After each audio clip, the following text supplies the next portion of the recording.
ಪ್ರತಿಭಟನೆಯನ್ನು ಯಶಸ್ವಿ ಮಾಡುವಂತಹ ಸನ್ಮಾನ್ಯ ಮಾಜಿ ಶಾಸಕರು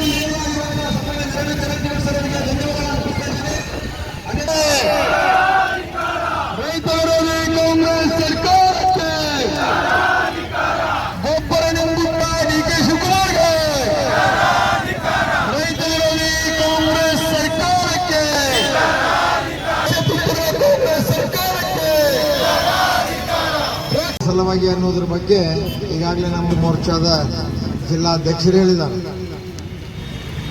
ಇವತ್ತು ಯೂರಿಯಾ ಗೊಬ್ಬರ ನಾವು ಅನೇಕ ವರ್ಷಗಳ ಕಾಲ ಸರ್ಕಾರ ನಡೆಸಿದ್ದೀವಿ.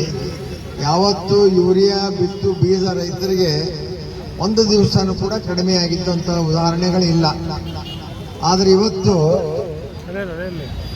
8,70,000 ಮೆಟ್ರಿಕ್ ಟನ್ ಗೊಬ್ಬರವನ್ನು, ಯೂರಿಯಾ ಗೊಬ್ಬರವನ್ನು ಕೇಂದ್ರ ಸರ್ಕಾರ ಅದನ್ನ ಏನು ಬ್ಲ್ಯಾಕ್ನೊಳಗೆ ಮಾರ್ಕೊಂಡ್ರು ಗೊತ್ತಿಲ್ಲ. ಇವತ್ತು ಕೃತಕ ಅಭಾವವನ್ನು ಸೃಷ್ಟಿ ಮಾಡಿ ರೈತರಲ್ಲಿ ಗೊಂದಲವನ್ನು ಹುಟ್ಟಿಸ್ತಾ ಇದ್ದಾರೆ.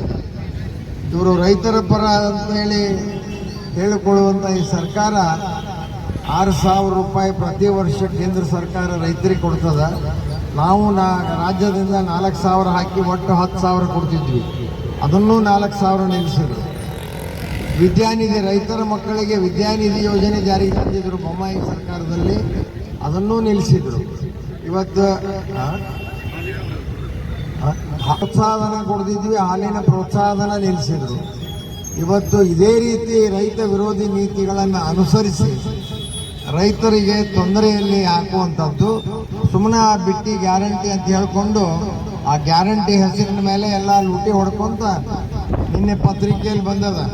ಸುಮಾರು 16,000 ಕೋಟಿ STP TSP ಹಣವನ್ನು ದುರುಪಯೋಗ ಮಾಡಿಕೊಂಡಿದ್ದಾರೆ ಅಂತ ಬಂದದ.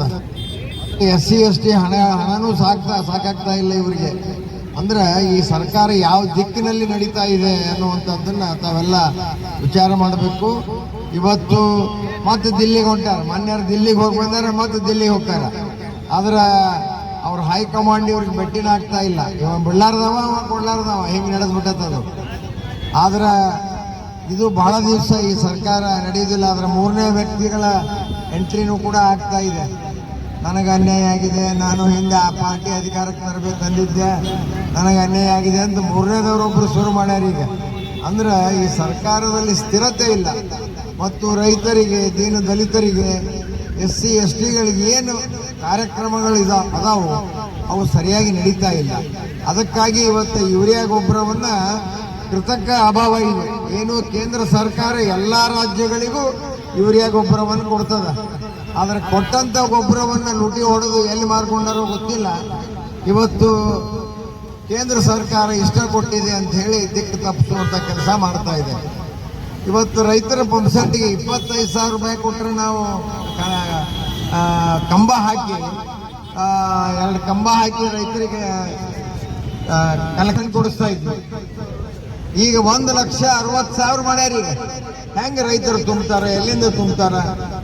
ಇದು ಸಂಪೂರ್ಣವಾದ ರೈತರ ವಿರೋಧಿ ಸರ್ಕಾರ ಆಡಳಿತ ಮಾಡೋದ್ರಲ್ಲಿ ಸಂಪೂರ್ಣ ವಿಫಲ ಆಗಿದೆ ಅಂತ ಹೇಳಿ ಇವತ್ತು ನಾವು ಈ ಹೋರಾಟವನ್ನು ಮಾಡ್ತಾ ಇದ್ದೀವಿ. ಇಷ್ಟೊಂದು ಜನ ಇಲ್ಲಿ ಪಾಲ್ಗೊಂಡಿದ್ದೀರಿ. ನಿಮಗೆಲ್ಲ